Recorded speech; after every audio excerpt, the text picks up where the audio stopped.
आज के इस डीप डाइव में हम एक बहुत ही जाना पहचाना सा दृश्य सामने रखते हैं। मान लीजिए सड़क पे ट्रैफिक बिल्कुल नॉर्मल है और तभी अचानक पीछे से एक बहुत ही महंगी लाल रंग की स्पोर्ट्स कार एकदम कान फोड़ देने वाली आवाज के साथ तेजी से ओवरटेक करती है। हाँ, वो टिपिकल तेज आवाज वाली कार। बिल्कुल। और आप देखते हैं कि ड्राइविंग सीट पर एक अधेड़ उम्र का थोड़ा भारी शरीर वाला इंसान बैठा है जिसके बाल भी काफी हद तक झड़ चुके हैं। कार जोरदार आवाज के साथ आगे निकल जाती है और सड़क किनारे खड़े लोग मुड़कर देखते हैं और कोई ना कोई हंसकर ये जरूर कह देता है कि अब आखिर ये इंसान किस चीज की भरपाई करने की कोशिश कर रहा है। एग्जैक्टली, ये बहुत ही आम मजाक है जो लगभग हर जगह देखने को मिलता है। राइट। लेकिन आज की इस चर्चा में हम इस मजाक के पीछे छिपे मनोविज्ञान को खंगालने वाले हैं, क्योंकि ये सिर्फ एक मजाक नहीं है, ये इस बात का एक बहुत बड़ा सबूत है कि हम इंसानों में दूसरे लोगों के व्यवहार को पढ़ने की, उनके बाहरी मुखौटे के पीछे छिपी किसी अनजान ताकत को भांप लेने की एक स्वाभाविक क्षमता होती है। ये बहुत ही सटीक अवलोकन है।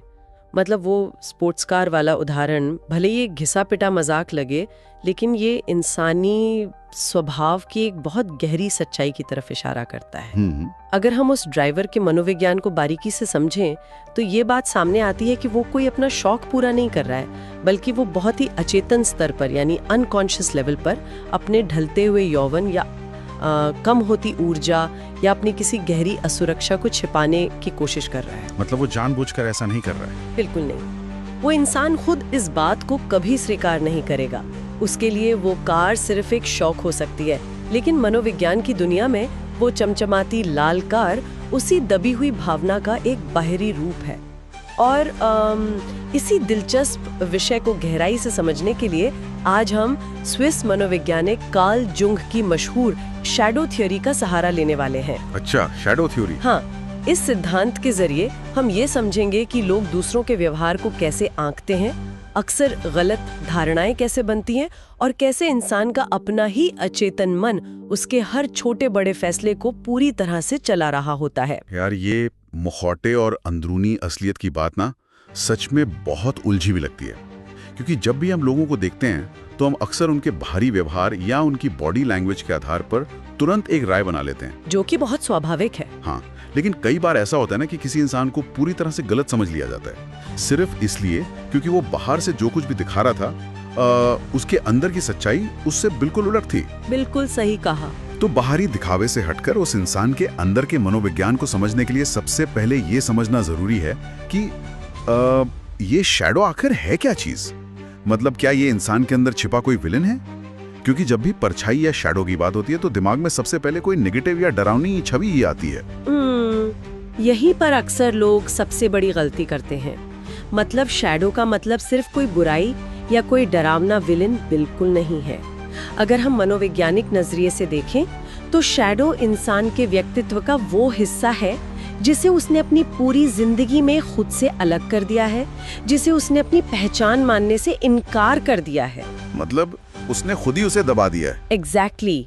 देखिए, जब एक बच्चा बड़ा हो रहा होता है तो वो अपने माता पिता, समाज और स्कूल से ये सीखता है कि कौन सा व्यवहार एक्सेप्ट किया जाएगा और कौन सा नहीं। और प्यार और सुरक्षा पाना तो एक इंसानी जरूरत है ना। हाँ, बिल्कुल। तो इस जरूरत को पूरा करने के लिए वो बच्चा अपने उन सभी गुणों, भावनाओं या विचारों को एक मानसिक तहखाने में ढकेलना शुरू कर देता है जो समाज को पसंद नहीं है। इसमें गुस्सा हो सकता है, डर हो सकता है, लेकिन इसमें रचनात्मकता या आजादी की भावना भी हो सकती है। अच्छा, तो मतलब शैडो में अच्छी चीजें भी हो सकती हैं? बिल्कुल हो सकती हैं। कार्ल जुंग का नजरिया इसीलिए बहुत क्रांतिकारी था, क्योंकि वो आज के इस टॉक्सिक पॉजिटिविटी वाले दौर से बिल्कुल अलग था। उनका मानना था कि एक स्वस्थ मानसिकता सिर्फ अच्छी बातें सोचने से नहीं बनती। तो फिर कैसे बनती है? वो बनती है अपने अंदर के इन अस्वीकार किए गए अंधेरे या छिपे हुए हिस्सों को सामने लाने और उन्हें स्वीकार करने से। मतलब एक इंसान तभी पूर्ण या होल महसूस कर सकता है जब वो अपनी शैडो को अपनी पहचान का हिस्सा बना ले। रुको, ये बात पूरी तरह से स्पष्ट नहीं हो रही है मुझे। अगर किसी इंसान ने अपने गुस्से या अपनी किसी बुरी आदत को दबा कर रखा है तो वो तो समाज के लिए अच्छा ही है ना? देखने में ऐसा लगता है। देखिए, लोग तो एक पहेली की तरह होते हैं। और इस पहेली को समझने के लिए ना मैं एक दृश्य की कल्पना कर रहा था। हाँ, बताइए।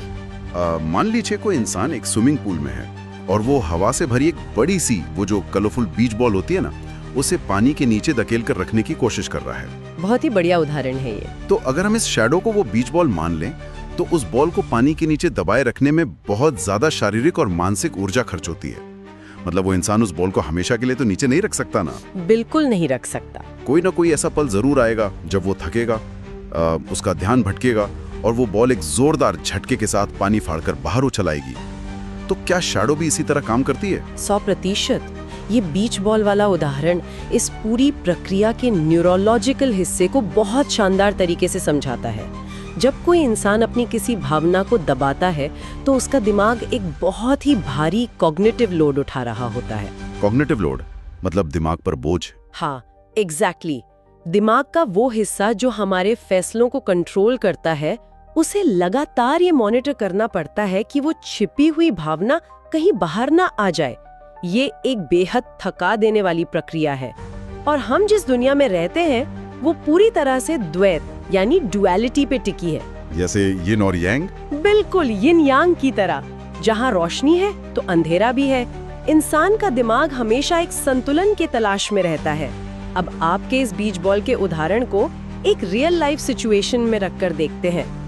एक ऐसे छात्र के बारे में सोचिए जिसकी परवरिश बहुत ही सख्त और अनुशासित माहौल में हुई हो। बहुत स्ट्रिक्ट पेरेंट्स। हाँ, घर में कोई पार्टी नहीं, किसी दोस्त का आना जाना नहीं, सिर्फ और सिर्फ पढ़ाई पर फोकस। ऐसे माहौल में पले बड़े किसी न किसी इंसान को तो हम सभी जानते ही हैं। लेकिन यहाँ मेरा एक सवाल उठता है, उस सख्त माहौल में उस छात्र के अंदर जो एक नॉर्मल सी आज़ादी की भावना थी, कुछ नया अनुभव करने की इच्छा थी या थोड़ा बहुत विद्रोह करने का जो मन था, वो सब अचानक से कहाँ चला जाता है?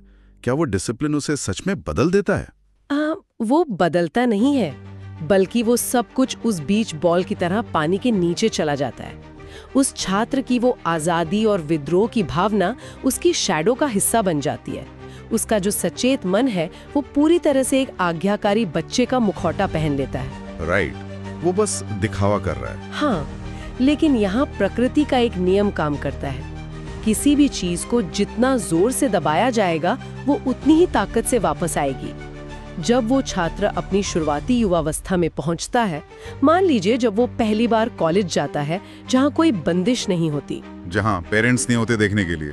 एग्जैक्टली। तो अचानक से उस पर कंट्रोल रखने वाला वो बाहरी दबाव हट जाता है। उसका दिमाग जो इतने सालों से उस भारी कॉग्निटिव लोड को उठा रहा था, वो पूरी तरह से थक चुका होता है। और फिर वो बीच बॉल बाहर आ जाती है। बिल्कुल, वो दबी हुई शैडो एक बहुत बड़े विस्फोट के साथ बाहर आती है। वो छात्र अचानक पढ़ाई छोड़कर पूरी तरह से बेकाबू हो जाता है, या कह लें कि एकदम वाइल्ड हो जाता है। वो ऐसे काम करने लगता है जो उसके पुराने शांत स्वभाव से बिल्कुल भी मैच नहीं करते। ये इसलिए होता है क्योंकि दिमाग उस दबी हुई ऊर्जा को बाहर निकालकर अपना संतुलन वापस पाना चाहता है। वाह, ये तो तब होता है जब दबाव अचानक से हट जाए और वो बॉल पानी के बाहर छलांग लगा दे। हाँ, लेकिन यार रोजमर्रा की जिंदगी में हर इंसान की शैडो इस तरह की किसी बड़े धमाके के साथ तो बाहर नहीं आती ना। लोग हर दिन दफ्तर जाते हैं, परिवार के साथ रहते हैं। ऐसे में ये शैडो उन नॉर्मल पलों में लोगों के व्यवहार को कैसे चला रही होती है? मतलब अगर हमें लोगों के व्यवहार को सही से पढ़ना है तो हमें किन चीजों पर ध्यान देना चाहिए? ये मनोविज्ञान के सबसे दिलचस्प हिस्सों में से है। मैं आपको बताती हूँ, शैडो हमेशा किसी बड़े धमाके का इंतजार नहीं करती। वो बहुत ही सूक्ष्म तरीकों से हमारे शब्दों के चयन में, हमारी बॉडी लैंग्वेज में और हमारे छोटे छोटे फैसलों में रोजाना रिश्ती रहती है। मतलब लीक होती रहती है। लीक होती रहती है? अच्छा। हाँ। अगर कोई इंसान संदर्भों को समझना और पैटर्न को देखना सीख ले तो वो किसी भी व्यक्ति के असली कैरेक्टर को बहुत गहराई से समझ सकता है। तो चलिए इस थ्योरी को ना एक बहुत ही आम प्रकार के इंसान पर लगा कर देखते हैं। मान लीजिए कोई ऐसा व्यक्ति है जो बाहर से बेहद घमंडी है, जिसे हम नार्सिसिस्ट या आत्ममुग्ध कहते हैं। वो हमेशा खुद को सबसे ऊपर रखता है, दूसरों को नीचा दिखाता है और हमेशा अपनी ही तारीफ सुनना चाहता है। हाँ, ऐसे लोग बहुत मिलते हैं। तो मुझे लगता है कि ऐसे इंसान की जो शैडो होगी वो तो उसके इस भारी मुखौटे से भी ज्यादा भयानक और क्रूर होगी ना। उसके अंदर तो सिर्फ एक बहुत बड़ा ईगो ही भरा होगा। और यहीं पर सबसे ज्यादा लोग धोखा खा जाते हैं। अच्छा। हाँ, जब हम किसी की बाहरी व्यवहार को देखकर सीधे कोई धारणा बना लेते हैं तो हम अक्सर गलत होते हैं। मनोविज्ञान हमें बताता है कि एक अत्यधिक घमंडी और आत्ममुग्ध व्यक्ति की शैडो में अहंकार नहीं होता, बल्कि वहां आत्मघृणा और गहरी शर्म छिपी होती है। एक मिनट, आत्मघृणा मतलब वो खुद से नफरत करता है? बिल्कुल। ये सुनना थोड़ा अजीब लग सकता है, लेकिन वो घमंड और वो अहंकार दरअसल एक डिफेंस मैकेनिज्म है, मतलब बचाव का एक तरीका है। उस इंसान के अंदर गहराई में कहीं ये एहसास बसा है कि वो किसी लायक नहीं है या वो कमजोर है। ओह, तो वो सिर्फ एक शील्ड है। एग्जैक्टली। इस दर्दनाक एहसास का सामना करना इतना मुश्किल होता है कि उसका दिमाग एक बहुत ही सख्त मुखौटा तैयार कर लेता है। एक ऐसा मुखौटा जो पूरी दुनिया को ये जताने की कोशिश करता है कि वो सबसे महान है। और जब लोग उस घमंडी इंसान को नीचा दिखाने की कोशिश करते हैं तो वो उसकी शर्म को और बढ़ा देता है। ये तो पूरी तरह से एक नया नजरिया है सोचने का। इसका मतलब है कि वो घमंड एक हथियार नहीं है, बल्कि एक ढाल है। बिल्कुल सही। और शायद यहीं से प्रोजेक्शन का वो सिद्धांत सामने आता है जो हमारी स्रोत सामग्री में भी बहुत डिटेल में बताया गया है। जहाँ तक मैंने इस विषय को समझा है, प्रोजेक्शन का मतलब है कि जब कोई भावना इंसान के लिए बहुत ज्यादा तकलीफदेह हो जाती है तो वो उसे खुद में देखने के बजाय सामने वाले पर थोप देता है। हाँ, एकदम सही परिभाषा है ये। लेकिन मेरा सवाल ये है कि दिमाग ऐसा करता ही क्यों है? मतलब इंसान अपनी कमियों को देखने के बजाय किसी और को क्यों निशाना बनाता है? इस प्रक्रिया के पीछे ना एक बहुत ही गहरा न्यूरोलॉजिकल कारण है। इंसान का दिमाग शारीरिक खतरे और भावनात्मक खतरे के बीच बहुत ज्यादा फर्क नहीं कर पाता। मतलब इमोशनल चोट और फिजिकल चोट दिमाग के लिए एक जैसी हैं? बिल्कुल। जब किसी इंसान की ईगो या उसके आत्मसम्मान पर चोट लगती है तो दिमाग उसे किसी जंगली जानवर के हमले जितना ही खतरनाक मानता है। अब मान लीजिए किसी इंसान के अंदर ये गहरी असुरक्षा है कि वो बौद्धिक रूप से कमजोर है, या सीधा कहें तो उसे लगता है कि वो बेवकूफ है। अब इस बात को खुद से स्वीकार करना उसकी ईगो के लिए एक बहुत बड़ा खतरा है। तो दिमाग खुद को बचाने के लिए क्या करता है? वो उस असुरक्षा को बाहर की तरफ मोड़ देता है, यानी प्रोजेक्ट कर देता है। अच्छा, तो वो दूसरों पर निकालेगा। एग्जैक्टली। वो इंसान अचानक से अपने आसपास के हर व्यक्ति की तीखी आलोचना करने लगता है। वो हर छोटी चीज को बेवकूफी बताने लगता है। रुको, अगर हम इस तर्क के हिसाब से चलें तो इसका सीधा सा मतलब ये हुआ कि अगर कोई ऐसा व्यक्ति लगातार मुझे बेवकूफ कह रहा है तो वास्तव में उसकी बातों का मुझसे कोई लेना देना ही नहीं है। बिल्कुल नहीं है। वो इंसान दरअसल मेरे बारे में बात नहीं कर रहा, बल्कि अनजाने में अपने ही अंदर के डर को सरेआम उजागर कर रहा है। एकदम सही पकड़े हैं आप। जब भी कोई इंसान किसी दूसरे पर बिना किसी ठोस वजह के बहुत ही तीखा और आक्रामक लेबल लगाता है तो वो उसके अंदर चल रहे एक गहरे मानसिक संघर्ष का नतीजा होता है। वो अपनी शैडो का बोझ सामने वाले पर डाल रहा होता है ताकि उसे खुद वो बोझ ना उठाना पड़े। वाओ, लेकिन एक बड़ी उलझन है यार। क्या? मान लीजिए वो इंसान अपनी असुरक्षा के कारण मुझे बेवकूफ कह रहा है, ये उसकी समस्या है, तो फिर उस वक्त मुझे इतना गुस्सा क्यों आता है? अगर मैं जानता हूं कि मैं बेवकूफ नहीं हूं तो मुझे उस पर तरस आना चाहिए, या फिर मुझे शांति से वहां से चले जाना चाहिए। प्रैक्टिकली तो यही होना चाहिए, लेकिन ऐसा होता नहीं है ना। इंसान तुरंत भड़क जाता है, बचाव की मुद्रा में आ जाता है और पलटकर हमला करता है। ऐसा क्यों होता है? यही शैडो थियरी का सबसे बारीक और सबसे जरूरी हिस्सा है। जब वो इंसान अपनी असुरक्षा के चलते किसी को बेवकूफ कहता है तो सुनने वाले को गुस्सा सिर्फ इसलिए नहीं आता कि किसी ने उस पर गलत आरोप लगाया है, तो फिर बल्कि गुस्सा इसलिए आता है क्योंकि सामने वाले की उस बात ने या उस शब्द ने सुनने वाले की अपनी खुद की शैडो को ट्रिगर कर दिया है। ओह, मतलब मेरी शैडो ट्रिगर हो गई। बिल्कुल। हम सभी के अंदर कहीं ना कहीं ये एक अनचाहा डर छिपा होता है कि हमें कमतर आंका जाएगा या लोग हमें नाकाबिल समझेंगे। जब सामने वाला अपनी शैडो से वो शब्द उछालता है तो वो सीधा हमारी शैडो के उस छिपे हुए डर पर जाकर लगता है। हमारा दिमाग भी तुरंत खतरे की घंटी बजा देता है और हम अपनी ईगो को बचाने के लिए पूरी ताकत से पलटवार करते हैं। ओहो, ये तो फिर एक अंतिम चक्र बन जाएगा। अगर इस ट्रिगर वाली बात को ना समझा जाए तो दो लोग अनजाने में एक बहुत ही खतरनाक शैडो गेम खेलने लगते हैं। शैडो गेम, ये बहुत सही शब्द इस्तेमाल किया आपने। मतलब वो अपनी शैडो का दर्द किसी और पर थोप रहा है जिससे दूसरे की शैडो ट्रिगर हो रही है, और दोनों अपनी अपनी ईगो को बचाने के लिए एक ऐसी बेमतलब की बहस और लड़ाई में उलझ जाते हैं जिसका असल मुद्दे से कोई लेना देना ही नहीं होता। और यही कारण है कि इस पूरी डायनामिक्स को समझना इतना जरूरी है। अगर हम इस शैडो गेम में फंसते हैं तो इसके बहुत बड़े व्यवहारिक नुकसान होते हैं। हाँ, दफ्तरों का माहौल खराब हो जाता है, परिवारों में सालों तक बातचीत बंद हो जाती है। बिल्कुल, लेकिन जब कोई इस पूरी प्रक्रिया को समझ लेता है तो वो इस खेल को वहीं रोक सकता है। इसका मतलब है कि अगर हमें इस चक्र को तोड़ना है तो हमें इस बात को हमेशा याद रखना होगा कि जब भी कोई इंसान हमारा अपमान करता है तो वो जिस शब्द का इस्तेमाल कर रहा है वो अक्सर वही लेबल होता है जिसे वो इंसान खुद अपने लिए कभी बर्दाश्त नहीं कर सकता। एग्जैक्टली। अगर हम किसी भी तीखी बहस के दौरान इस एक बात को अपने दिमाग में रखें तो हम खुद को शांत रख सकते हैं, क्योंकि तब हमें ये दिखाई देने लगता है कि सामने वाला जो जहर उगल रहा है वो हमारी सच्चाई नहीं है, बल्कि वो उसकी अपनी ही असुरक्षा की चीख है। और सिर्फ शांत रहना ही इसका अंतिम लक्ष्य नहीं है। जब कोई इंसान बाहरी मुखौटे और प्रोजेक्शन के इस खेल को समझ जाता है तो उसके अंदर सामने वाले के लिए स्वाभाविक रूप से एक करुणा, एक एम्पैथी पैदा होते हैं। जब हम देखते हैं कि सामने खड़ा वो आक्रामक और बुद्धिजीवी दिखने वाला इंसान वास्तव में अंदर से एक डरा हुआ बच्चा है जिसे कम आके जाने का खौफ है, तो हम उस स्थिति को बहुत अलग तरीके से संभाल सकते हैं। हम उस इंसान को ये एहसास दिला सकते हैं कि उसे हर वक्त खुद को साबित करने की जरूरत नहीं है, और इससे वो शांत हो जाएगा। हाँ, इससे उसकी शैडो का वो बाहरी दबाव कम होता है और वो इंसान धीरे धीरे रिलैक्स होने लगता है। यार, ये सब सुनने में तो बहुत ही तार्किक और ज्ञानवर्धक लगता है, लेकिन सवाल ये है कि इसे असल जिंदगी में कैसे उतारा जाए। मतलब जब हम रोज नए लोगों से मिलते हैं, बैठकों में जाते हैं या परिवार के साथ समय बिताते हैं, तो हर इंसान का विश्लेषण करना तो संभव नहीं है ना। प्रैक्टिकली तो नहीं है। तो बिना किसी धारणा या अजम्पशन के सिर्फ पैटर्न और संदर्भ को समझकर लोगों को पढ़ने का कोई व्यावहारिक तरीका है क्या? बिल्कुल है। इसे रोजमर्रा की जिंदगी में इस्तेमाल करने के लिए हमारी स्रोत सामग्री एक बहुत ही स्पष्ट और आसान ढांचा प्रदान करती है। किसी भी नए व्यक्ति से मिलते समय या किसी मुश्किल बातचीत के दौरान आप अपने दिमाग में 5 मुख्य सवाल रख सकते हैं। अच्छा, 5 सवाल कौन कौन से? पहला, ये व्यक्ति जानबूझकर मुझे अभी क्या दिखा रहा है, यानी उसका वो बाहरी मुखौटा क्या है जिस पर वो सबसे ज्यादा जोर दे रहा है। मतलब वो प्रोजेक्ट क्या कर रहा है। हाँ।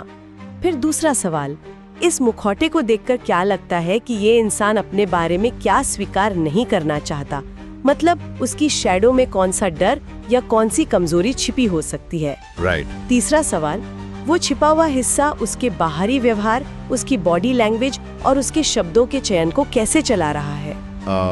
और चौथा सवाल? चौथा सवाल, जो मुझे लगता है सबसे अहम है, ये व्यक्ति मुझे कैसा महसूस करा रहा है। मतलब मुझ पर क्या असर हो रहा है। एग्जैक्टली। क्या वो मुझ पर अपनी शैडो थोप रहा है या उसने मेरी किसी दबी हुई असुरक्षा को ट्रिगर कर दिया है। और अंत में 5वां सवाल, जब मैं उसके इस मुखौटे के पीछे के डर को समझ लेती हूँ तो मैं उसके प्रति करुणा और समझ कैसे दिखा सकती हूँ। वाओ। यहाँ मैं एक बहुत ही जरूरी बात स्पष्ट करना चाहूंगा। इस पूरे ढांचे और इन सवालों का इस्तेमाल किसी की कमजोरी पकड़ने, किसी की कमियों का फायदा उठाने या लोगों को मैनिपुलेट करने के लिए बिल्कुल नहीं किया जाना चाहिए। बिल्कुल नहीं, ये बहुत अहम पॉइंट है। कार्ल जुंग का ये सिद्धांत लोगों के दिमाग से कोई चालाकी भरा खेल खेलने के लिए नहीं था। इसका असली मकसद इंसानों को एक संपूर्ण व्यक्ति के रूप में समझना है। ये स्वीकार करना है कि उनके डर, उनका अकारण गुस्सा और उनकी खामियां भी उनके वजूद का ही हिस्सा हैं। और जब हम लोगों को इस तरह पूरी तरह से समझते हैं तभी हमारे अंदर उनके लिए सच्ची एम्पैथी और इंसानियत जागती है। मैं पूरी तरह सहमत हूँ। और अगर हम इसी नजरिए को थोड़ा और विस्तार दें तो ये सिर्फ एक इंसान तक सीमित नहीं रहता। मनोविज्ञान मानता है कि सिर्फ व्यक्तियों की ही नहीं बल्कि बड़े बड़े परिवारों, समाजों और यहाँ तक कि पूरे राष्ट्रों के भी अपनी एक सामूहिक शैडो यानी कलेक्टिव शैडो होती है। कलेक्टिव शैडो मतलब पूरे एक देश की शैडो। हाँ, कुछ ऐसी सच्चाइयाँ, कुछ ऐसे ऐतिहासिक तथ्य या कुछ ऐसे व्यवहार होते हैं जिन्हें एक पूरा समाज अपने बारे में कभी स्वीकार नहीं करना चाहता। उदाहरण के लिए एक ऐसा देश जो दुनिया भर में खुद को शांति के सबसे बड़े प्रतीक के रूप में पेश करता है, लेकिन साथ ही साथ वो हथियारों का सबसे बड़ा निर्यातक भी है। या फिर एक ऐसा परिवार जो बाहर से ये दिखाता है कि उनके बीच कभी कोई विवाद नहीं होता, सब कुछ बिल्कुल परफेक्ट है, लेकिन अंदर ही अंदर उनके बीच गहरी कड़वाहट और अनकही बातें भरी होती हैं। एग्जैक्टली। जब हम इस सामूहिक शैडो को पहचानना सीख जाते हैं तो हमें दुनिया के बड़े राजनीतिक फैसलों, समाजों के व्यवहार और इतिहास के पैटर्न को गहराई से समझने में मदद मिलती है। दुनिया अक्सर हमें बहुत उलझी हुई सी नजर आती है, लेकिन शैडो को देखने की एक क्षमता हमें हर चीज को उसके असली और संपूर्ण रूप में देखने का एक बहुत साफ नजरिया देती है। तो अगर हम आज की इस पूरी गहरी चर्चा को समेटें तो सबसे बड़ा निष्कर्ष यही निकलता है कि लोगों के बाहरी मुखौटे के पार देखना और उनके व्यवहार को सही संदर्भ में पढ़ना एक कला है। बिल्कुल। जब हम ये समझ जाते हैं कि किसी इंसान का अकारण गुस्सा या उसका कठोर व्यवहार दरअसल उसके अपने ही किसी डर या संदेह की आवाज है, तो हम उस इंसान को तो बेहतर समझते ही हैं, लेकिन साथ ही हम चमत्कारिक रूप से खुद के प्रति भी ज्यादा दयालु हो जाते हैं। हम अपने अंदर भी उन छिपे हुए अनचाहे हिस्सों को जगह दे पाते हैं, और यही वो समझ है जो किसी भी इंसान को भावनात्मक रूप से अधिक बुद्धिमान यानी इमोशनली इंटेलिजेंट बनाती है। यही इस पूरी चर्चा का सार है। हम सभी के अंदर कुछ न कुछ ऐसा है जिसे हम दुनिया से छिपाना चाहते हैं। कभी हम बहुत कमजोर महसूस करते हैं, कभी हमारे अंदर गहरी ईर्ष्या होती है, कभी हम आलसी होते हैं, तो कभी किसी अनजाने डर से कांप रहे होते हैं। जब हम सामने वाले इंसान में इन चीजों को बिना कोई फैसला सुनाए, बिना किसी जजमेंट के देखते हैं, तो हम अनजाने में ही खुद को भी उन कमियों के लिए माफ कर पाते हैं। तो आज की इस चर्चा को हम एक ऐसे विचार के साथ छोड़ना चाहेंगे जो शायद आने वाले कई दिनों तक आपके ख्यालों में रहे। हाँ, बताइए। जरा इस बात पर विचार कीजिएगा, अगर किसी दूसरे इंसान की कोई खास आदत, उसके बात करने का तरीका या उसकी कोई बात अंदर तक बहुत बुरी तरह चुभती है या मन में अचानक से अत्यधिक नफरत और गुस्सा पैदा करती है, तो क्या ऐसा हो सकता है कि वो आदत या वो बात बिल्कुल वही चीज है जिसे बहुत गहराई में इंसान अपनी ही शैडो में छिपाने की लगातार कोशिश कर रहा हो? अगली बार जब किसी पर बहुत जोर से गुस्सा आए या किसी का व्यवहार पूरी तरह से गलत लगे, तो प्रतिक्रिया देने से पहले जरा रुक कर इस बारे में जरूर सोचिएगा।